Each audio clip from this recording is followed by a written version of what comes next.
We have two of the biggest podcasters coming together right now for one show, right? One interview. That's Myron Gaines and Candace Owens. I believe we are in for a treat on this one. I know that Myron's going to ask the tough questions. Candace is going to give out the tough answers, right? We know that. So if you haven't already, make sure you go ahead and subscribe to the channel. Turn on that notification bell, get this video a like, and if you have time, go ahead and share it with a friend. I thank y'all so much for wanting to check out this interview with me. And without wasting too much more of your time, let's go ahead and get into it. Everybody knows the names of the richest men in the world, and yet nobody knows the names of the richest women in the world. And the women that you do name actually all tapped into their femininity. Taylor Swift was writing songs about relationships. They're tapping in actually to the one thing that actually you think they're standing against. Oh, they're the ultimate feminists. But they tapped into their femininity and found success. So what is the picture that we're recognizing here? We don't measure success in the same terms as men measure success, nor should we. It's important for women not to think becoming financially rich somehow means that you are successful or that you have triumphed something in life. So it's been a while Pretty good since intro. we I like last that spoke. intro. Last time you were on, Let's go. I remember we did after hours where you were saving a few women's lives, and I did want to tell you this on camera. One of the girls that you spoke to actually quit OnlyFans on that day. Wow. Yeah. It was a good conversation. Yeah. I feel like a lot of people think that, I guess, those conversations are not worth it or the show is all theater. But for me, I want to sit across from these young women because anybody's life could have ended that way. You know what I mean? Like I could have ended up being one of these OnlyFan girls if there weren't so many like life interventions, because it's just being sold to women so much that this is the easy way out. You know what I mean? So Yeah. And I want to say that Candace Owens is touching on a very good subject already, right? Just hitting the gates running already. I mean, it is true that the sex industry or sex work is being sold to our women, right? You're almost unpopular now as a woman if you're not involved in some sort of sexual content, right? I mean, it's in the music for our women, it's in the movies for our women, it's on the billboards, it's in the advertisements, it's all over social media, it's everywhere, encouraging our young women to uh, uh, be free with your body, right? You know, just basically give your body to anybody, show your body off to anybody, and this is somehow liberating, right? This is liberation. This is your womanly freedom. This is what you guys fought for, right? With the whole women's rights movement and all of that. You fought for your sexual freedoms, I guess. And I don't know, a lot of women, a lot of especially our younger women, just don't realize how detrimental this is going to be to their future, right? This disdain that is putting on their family name, their legacy, uh, and what it could even potentially do to their kids, right? The emotional and psychological trauma that can come along with mom being an OnlyFans model or mom being a porn star all over the internet, right? To me, sexual liberation for women is just a very selfish thing to do, right? And not even to mention that 90% of it all is funded by men anyway, right? So this so-called freedom or this liberation from men, this feminism stuff or whatever that you're getting away from men, it's all crap, right? It's all a lie because it's men that fund it. And without men, you guys wouldn't have it anyway, right? It's part of the WNBA struggle is that a lot of men aren't funding it. A lot of men aren't subscribing to it. So therefore the WNBA is struggling, but somehow it's still men's fault. Whatever. Let's continue. I wanted to make sure I told you that on camera that she literally quit like not too long after you did that show. So that's great, saving lives. that makes me happy. So kind of with that, I saw that you had did a debate on Jubilee with a bunch of feminists. Obviously, we're in a modern day age. Things have changed quite a bit. We've both been pretty critical of feminism, but I think with what you're doing, you're able to really reach a demographic of women that just guys like me and Andrew Tate and others just aren't going to reach because we're abrasive in the way that we get it. So they might want another female's perspective on the detriments of feminism and everything else like that. So kind of given how society is now, how do you see feminism today with young women, and then what do you predict is going to happen in the next 5-10 years? Are we getting better? Is it getting worse? What are your thoughts in general? Oh, it's definitely So I was worse. actually very interested in Tate culture, as I'm going to call it. So I'm going to put you in that orbit of Tate culture, all of these male influencers that were coming out and calling girls bitchs and hoes and all this stuff, and people sat back and were like, oh my god, this is horrible, whatever. But I'm like, wait a second, whatever you think about him, whatever you think about Tristan, whatever you think about Myron, this culture got very big very quickly, and there's got to be something there, right? There has to be. So I kind of, that was the reason why I flew out to meet Andrew Tate. There was all these conspiracies that I knew him before and all. I met Andrew a total of 2 times before I did his show. My husband hung out with him maybe 3 times in his life before him and I met. He was actually friends with PJW. And that's how I met Andrew. Gotcha. So my husband was actually friends with PJW. And I just wanted to know what it was. I'm never a person that will dismiss something on its face and call it a name. Like, there has to be some substance here. And what was actually happening was, you got Andrew Tate and Tristan Tate and you got Myron Gaines because you perpetuated a culture of Lena Dunham's, right? So you're acting like men just got tired of it, is what happened. And finally, men looked around and somebody stood up and said, it's actually okay to be a man and you don't have to listen to any of these women. Now, you may not have liked how they said it. You may not have liked that they were doing this on top of Lamborghinis. But the reality is that what sat beneath that was a horribly toxic culture where women were dictating the terms to men. And every time a man did something that actually felt natural to them, you called it toxic masculinity, and books were written, and Lena Dunham's writing articles, and there's a show about this, and Lena Dunham's naked on Instagram. I wrote a whole chapter about Lena Dunham in my book, and she's naked on Instagram, and she's lecturing you if you don't want to see her, overweight, naked, and tatted up.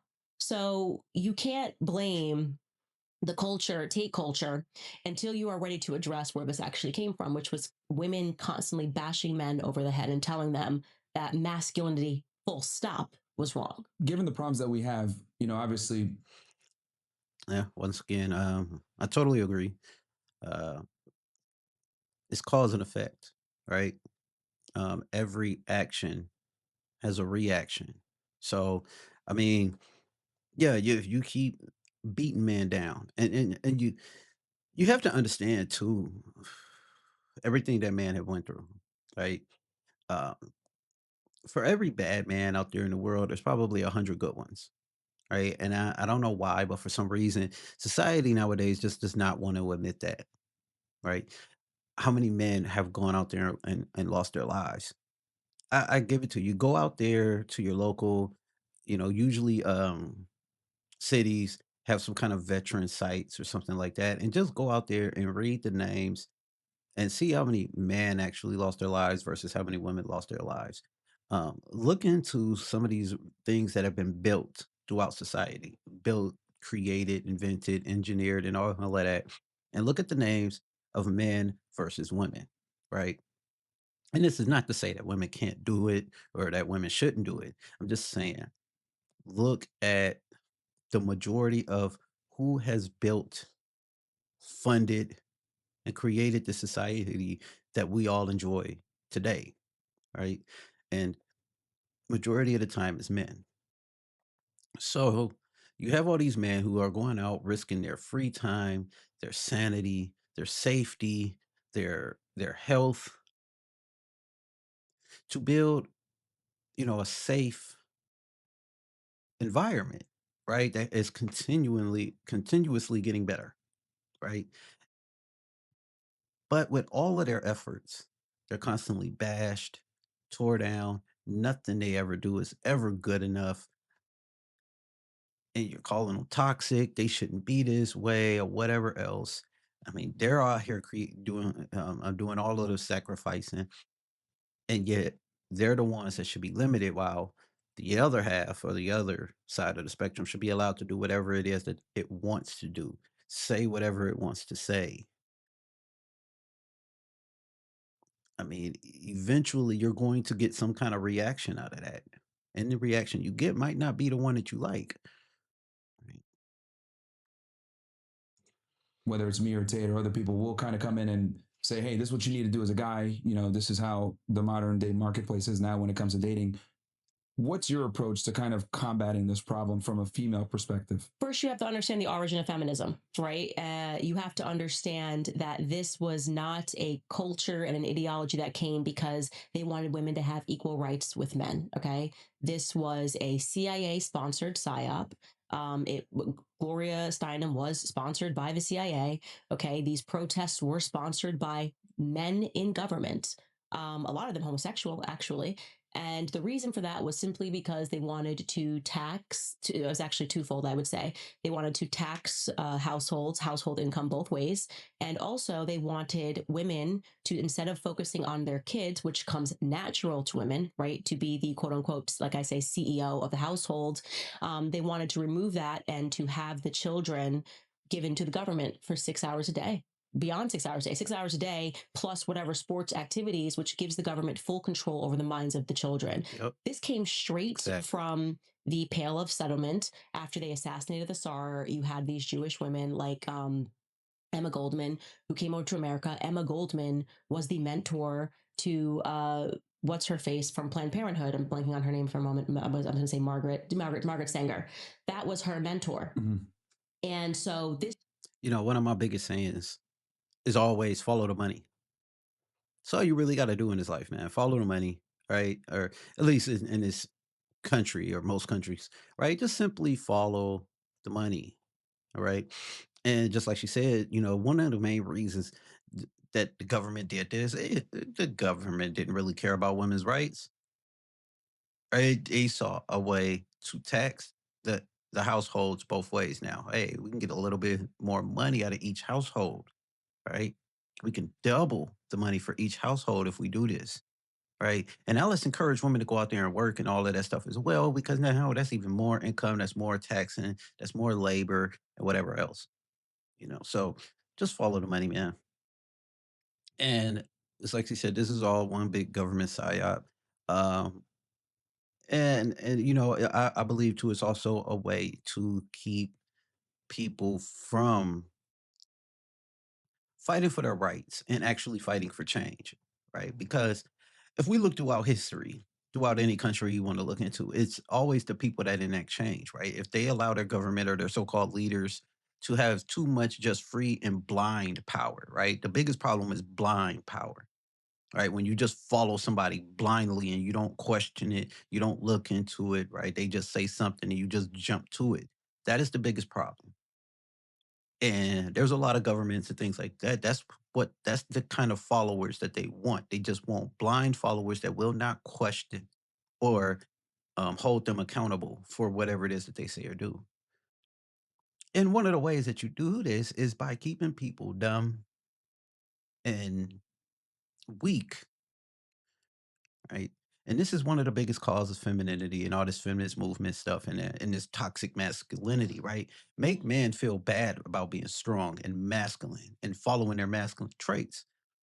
Make it more acceptable for men that just want to be weak and all of this stuff. Open up any kind of government funded program to allow men, right, and accept men now. So food stamps, Section 8, and all this other stuff that will allow men to basically sit around and get weak, right? Push all this feminine stuff to them as much as possible, whether it's through the music, have these rappers and these so-called tough guys and these thugs and these gangsters show up in all these skirts and dresses and pinks and purples and you know very feminine, right? And also put it in movies and all of this stuff and whatever else. Now let's make it a hate crime to say anything bad to a feminist person or a gay person. Now let's enact um, what is it called? I forget what it's called right now, to where you affirmative action or whatever, right? To where you have to have so many LGBTQ people working for your company or whatever else. So now it even looks like gay people get these benefits and all of this stuff. And let's get it into the schools to where they promote and they acknowledge the fact that your boy wants to be a girl. Let's acknowledge it.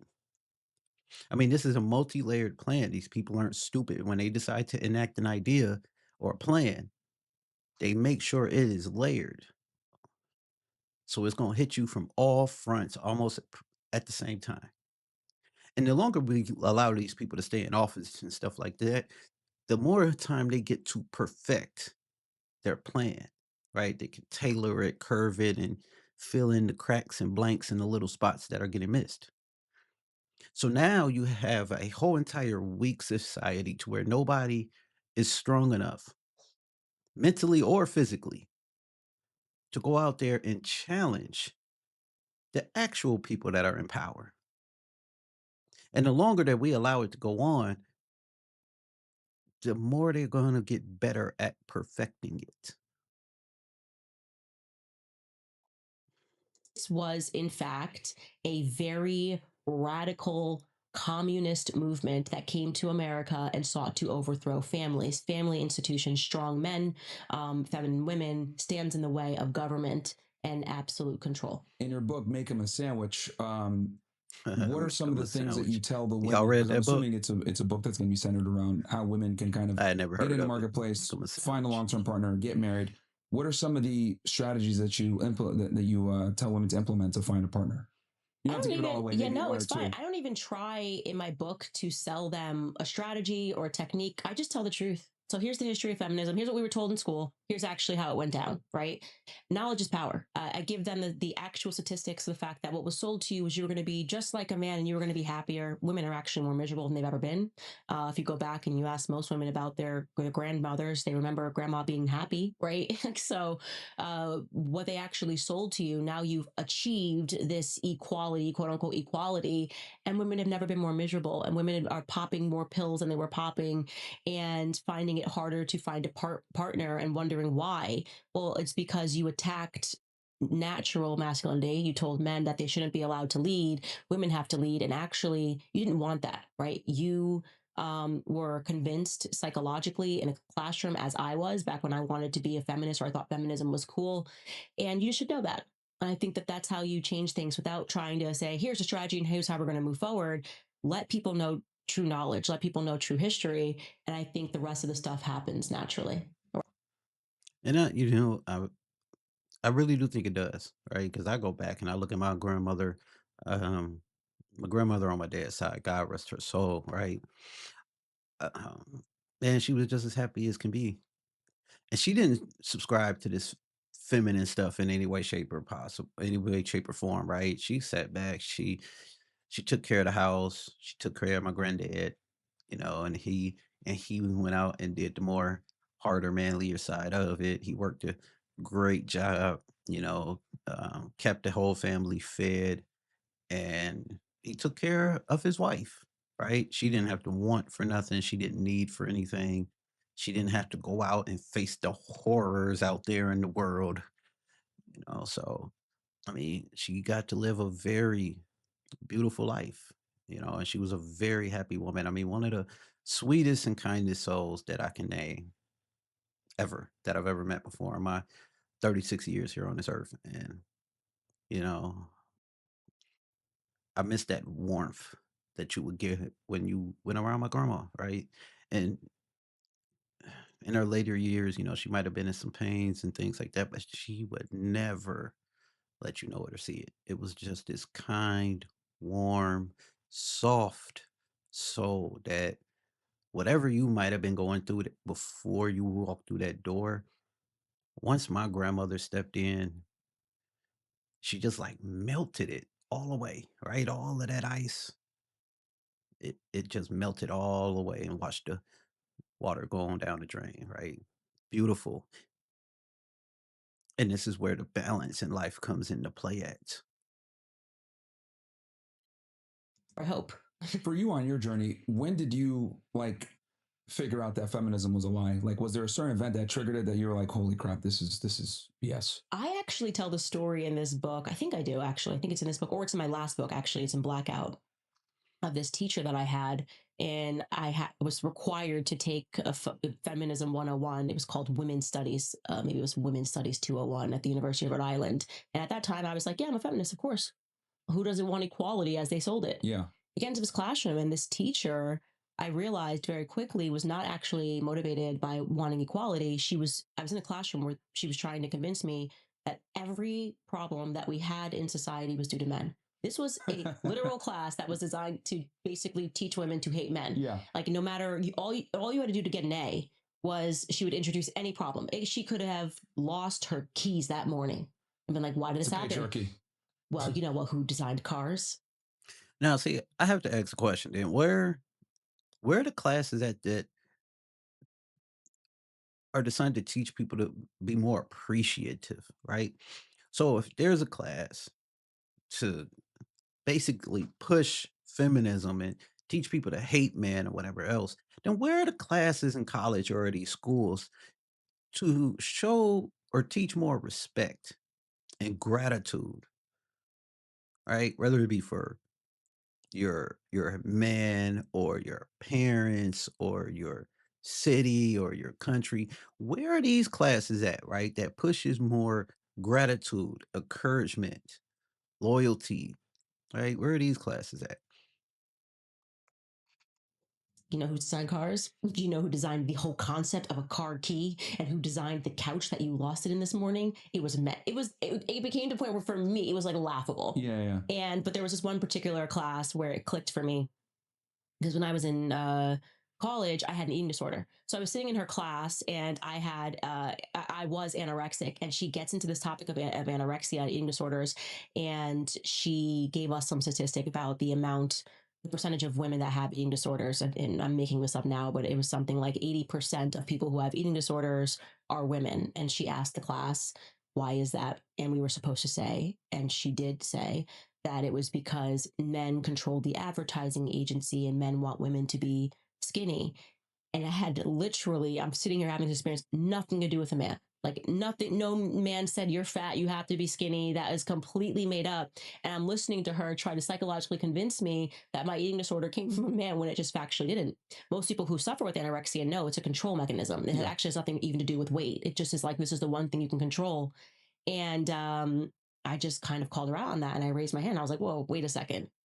Okay, well, let's look at another statistic. What percentage of people are juicing up with steroids, right? That's not a super healthy thing to do. If we said that 90% of it was men, would you have presented to the class that it was because of women, right? Because women are telling them they have to look like this. And she was, I mean, when I say she went white and she said to me, and I always tell the story on stage, she said to me, I feel like you were sent to me from the men's department. Of course. Yeah. I told her that I told her back that I was sent to her from the common sense department. Yeah. And that everything couldn't be because of men. So I think that was kind of the first time that it clicked for me that this was some sort of a psychological program. In many ways, I was actually saved How old by. were you at that point? I was in college, 20s? so I was 19. Okay. Yeah, it was the first year of college. Okay. So yeah, it was a prerequisite. So it was interesting for me, I think. Did that make you shift your priorities? Like, I wasn't like, I was never a gun ho feminist. I just was Yeah. like in the back of my mind, same way that I was liberal. Like Yeah. I was never voting Democrat, but if you had asked me, what do you think about this? I would have very quickly been like, of course we need feminism. Yeah. And then I was kind of thinking, man, these women are really annoying in this classroom. And I think that's something that we all maybe need to start paying a little bit more attention to, right? And maybe we can even go back and, look at some of the previous people that have gone through college, right? And just so let's start paying attention about how colleges are affecting people mentally and like their actual personalities, right? I know we all going to go through changes. It's a very critical point in our life, and we can always argue whether or not college is scammy, right? Not gonna say it's a complete scam, but just say if it's kind of scammy, right? Or if they push some scammy like agendas. But the main thing that I'm getting at is, uh, are people going into college and coming out worse, right?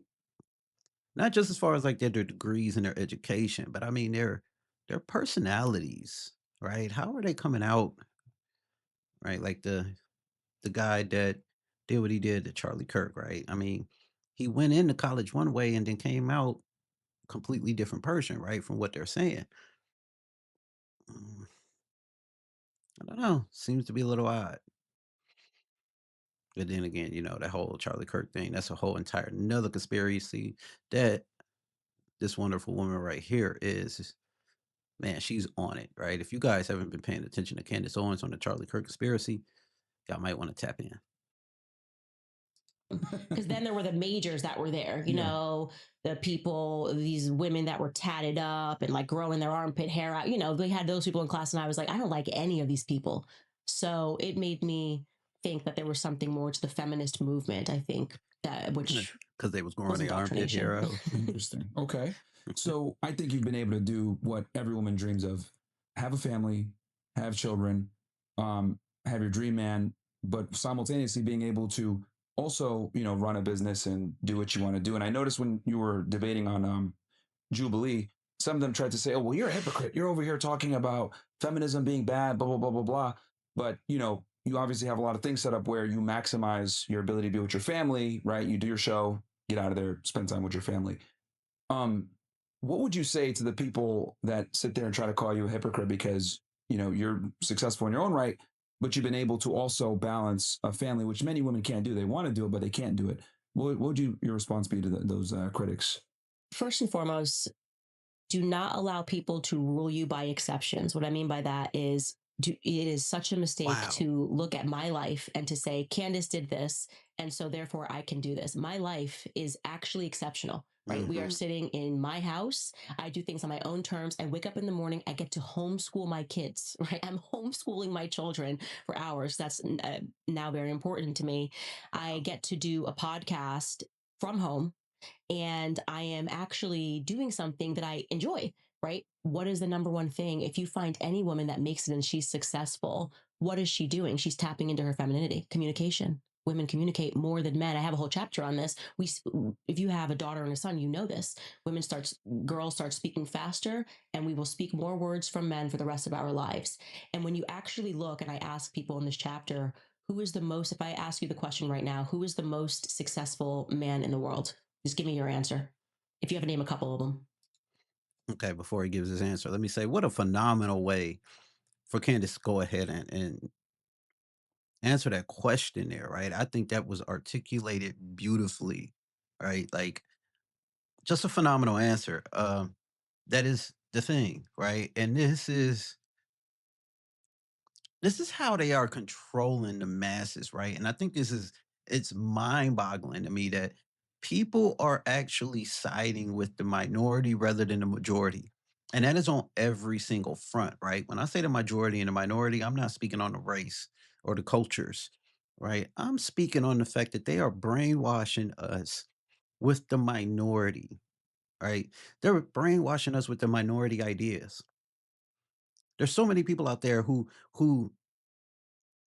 tailor their dreams or their goals or their aspirations on what they want to be in life off of the minority, right? After the few people that were able to achieve it, right? So let's use Candace as an example of what I mean. Oh, I'm going to be a woman that's going to be independent. I'm going to have a whole lot of money. I'm going to have my career, a great, amazing career, and I'm going to have this 6'5", amazing corporate thug, right? He's gonna be a roughneck, but he's gonna be a very corporate, good businessman with a great job as well. Where? Where are you gonna get this at? But they brainwash us uh, with so many of these fake lifestyles, right? And then the few of these lifestyles that are actually real is extremely rare. It is extremely exceptional. All right. Imagine trying to pay your bills that way, right? Imagine trying to say that I'm going to pay my bills through finding gold, right?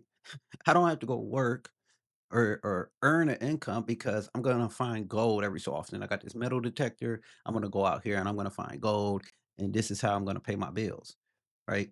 So every 30 days, you're risking it. This is a huge risk. But yet, for some reason, we tailor our lives around this way. We listen to these people on. They tell us how we should be voting, right? This is why you get people like Joe Biden that goes out and gets Cardi B to basically campaign for him, right? To brainwash us. And here we are listening to a minority. There's only a minority of women out there that are like Cardi B. right? But somehow they have brainwashed us into believing the minority rather than the majority when society has only ever worked, period, throughout history. Because usually we follow the majority, whatever has been working for the majority, this is what we continue to do. But somehow it's gotten flipped. Um, hmm. I was gonna say, like, from a financial perspective. Just yeah, sure, full stop. If I said mean, who's the most successful man in the world, I who mean, would you you could say like the richest guy in the world, who I would be Elon, even though it pains me to say that. But Okay, yeah, no, but that's if we're the gonna go right. You off, would say Elon, or you would say something based on meritocracy, finances, and you would say Jeff status. Bezos. Everyone Precisely. would say the same answers, Yeah. right? If I ask you who is the most successful woman in the world, what would you say? That's where it gets yeah. Right. That's I see what you're saying. Like, what is it? Like off the top of your mind, like what are the names that come to your mind? Yeah, it's an ambiguous. Like you're like, okay, well, are we going to go off career? Are we going to go off where? But Versus most man, people it's would like, say like Taylor Swift Yeah. or Oprah. mm-hmm. These women are Beyonce. nowhere near the richest women in the world. Nobody knows the No. I would say the most successful people in my opinion, and I guess maybe this can go for both, maybe in a way, but I think more or less for a man, it would still have to be measured in maybe income or finances to a certain extent. But to me, the biggest form of success is being able to provide for your family, sustain those provisions, but while also having a sufficient amount of time to spend with them as well. And I know that that's something that is extremely rare, right? Especially in the working class of America, right? If you want to provide a very beautiful life for your family, you're probably not going to have a whole lot of time to spend with them, right? And when you do get a little bit of free time, of course, that's what you're doing. You're spending it with your family. But what I'm saying to me, I think success is measured in time, right? I think time is the most precious commodity that we have in this life. And I think really this is what the reason why we want to achieve this big, huge levels of success is one of the main reasons why people chase finances, right? And in my opinion, this is why I would tell a lot of young people is to go out there and chase financial stability while you're younger. So this way you can hurry up and preserve that time as you get older. Right. There was a great movie, I believe Justin Timberlake was in it. I think the name of the movie was Time. But they weren't paid in money anymore. They had like these little watches or these little devices where you were paid in time. Right. No matter what you did, whether you pawned something, sold something, if you worked, whatever it was, you were paid in time. Which in my opinion, this is all that money actually is, right? Money is just basically buying you time. It's all it's actually really doing, right? You pay your rent, now you got a little bit more time before you got to pay it again, or you got a little bit more time before you get kicked out, right? You got your car, you get a little bit more time with your car, or your car could take you from point A to point B, so you can get to the place that's going to pay you more time, right? I think life is or money is just time. We're just buying time. name of the richest woman in the world. Mm-hmm. And so I go about through this in my chapter. Yeah, you'd say Beyonce. I'm like, these are the names that you would say off the top of your head if I asked you who's the most successful. Nobody knows, everybody knows the names of the most the richest men in the world, and yet nobody knows the names of the richest women in the world. Good right? And nobody knows the names of them. And the answer is a Russian woman. And I talk about this in my book. I'm like, nobody knows her name. And the women that you do name actually all tapped into their femininity. Taylor Swift was writing songs about relationships. Mm-hmm. She was writing songs about looking for love, Mm-hmm. and women flocked to this. Oprah was communicating to the housewife, right? She was speaking about issues. They're tapping in actually to the one thing that actually you think they're standing against. Oh, they're the ultimate feminists. No, they tapped into their femininity and found success, actually. Right. And women do not, when we think about success, we don't measure it in terms of finances. That's why these women we think are the most quote unquote successful women in the world. Mm-hmm. Whereas men naturally think finances. Oh, it's Jeff Bezos, it's Elon Musk. So I do a chapter and I speak about that in my book about who the richest woman in the world is. And then the next 10 women who are the richest in the world are all rich because of who they divorced. Mm-hmm. Right. Well, see, when it comes to somebody like Elon Musk, I don't know if I would keep measuring his finances as success, right? I would maybe more or less measure his achievements, right? He has made some amazing achievements with his companies and things like that in businesses. I don't know if I would necessarily just measure it as far as finances. Um, and one of the main reasons is because, I mean, what is he, like the richest man in the world, the first trillionaire now or something like that? Like, I mean, how much is enough? How much money is enough, right? And I get that, one of the reasons why he's continuously doing what he's doing is because he just simply loves it, right? Is this his passion? This is simply what he loves to do.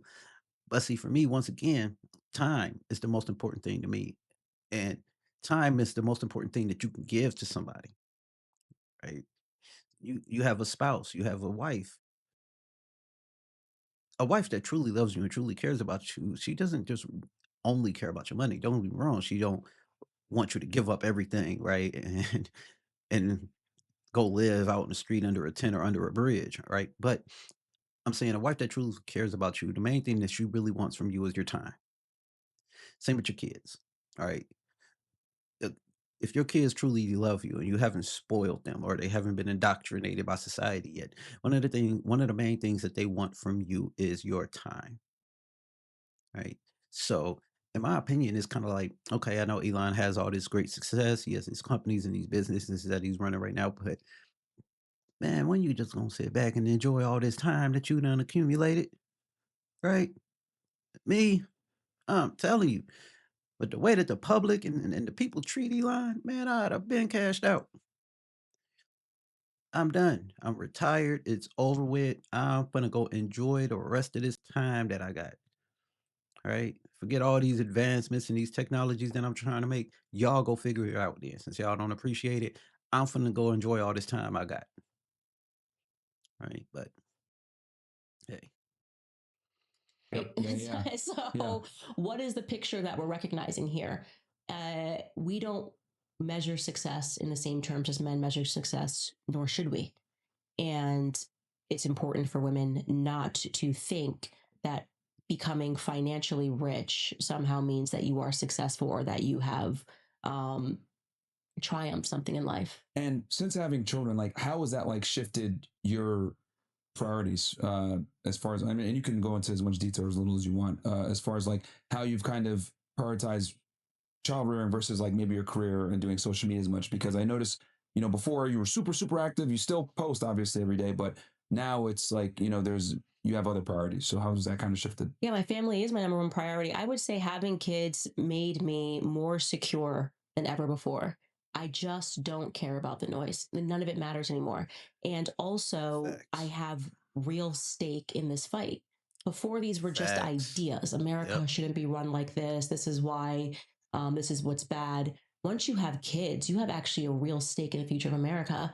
So when I am And she's just touching on another subject, and I don't even know if she realizes it yet. But this is another reason why the government wants to control your kids, right?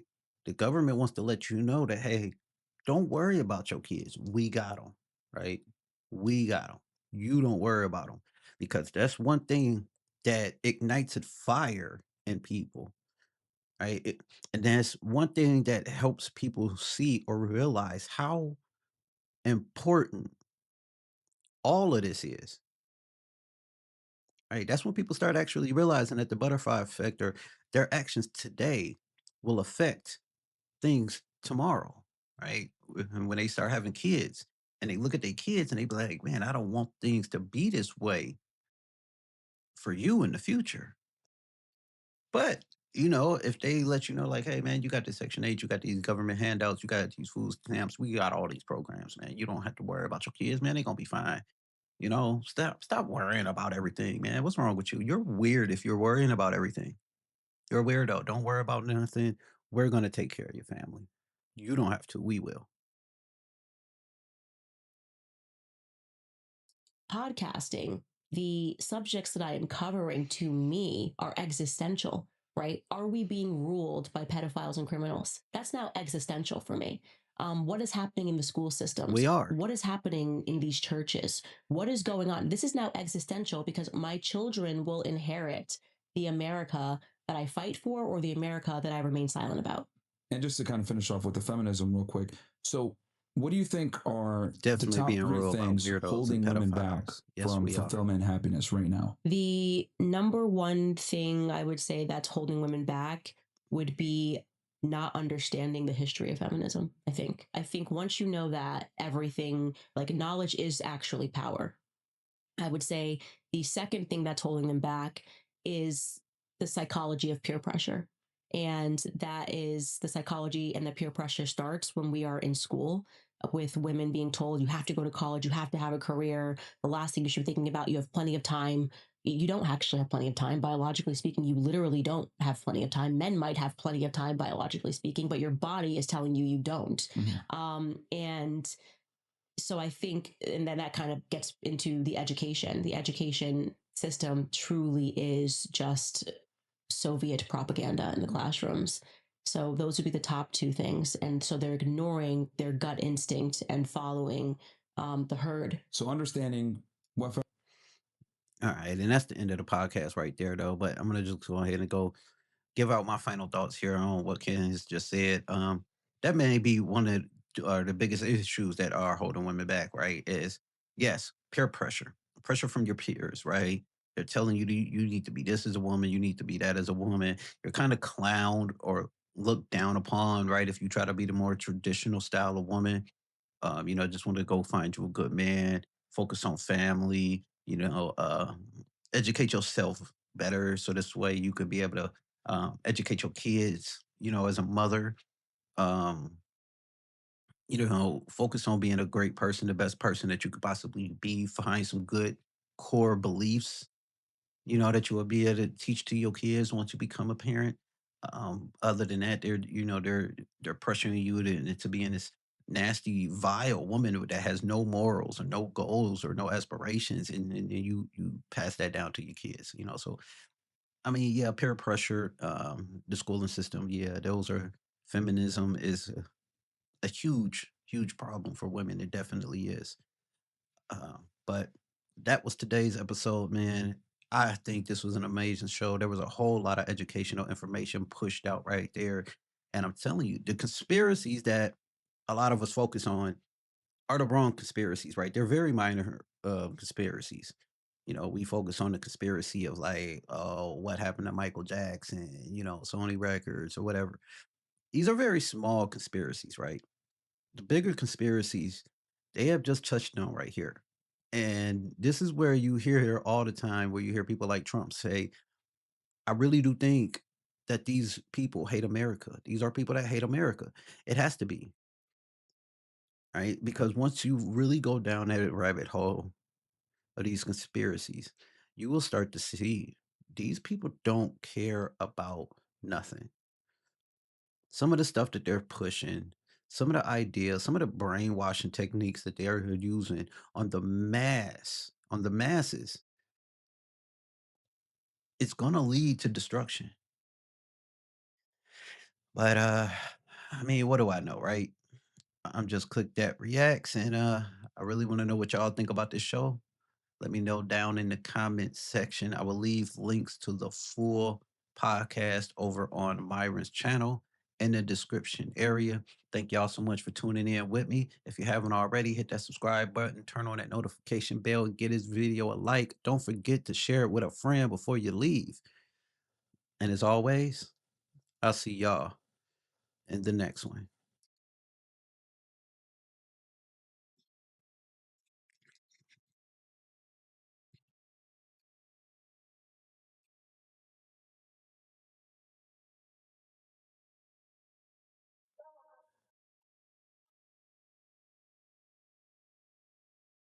Yeah.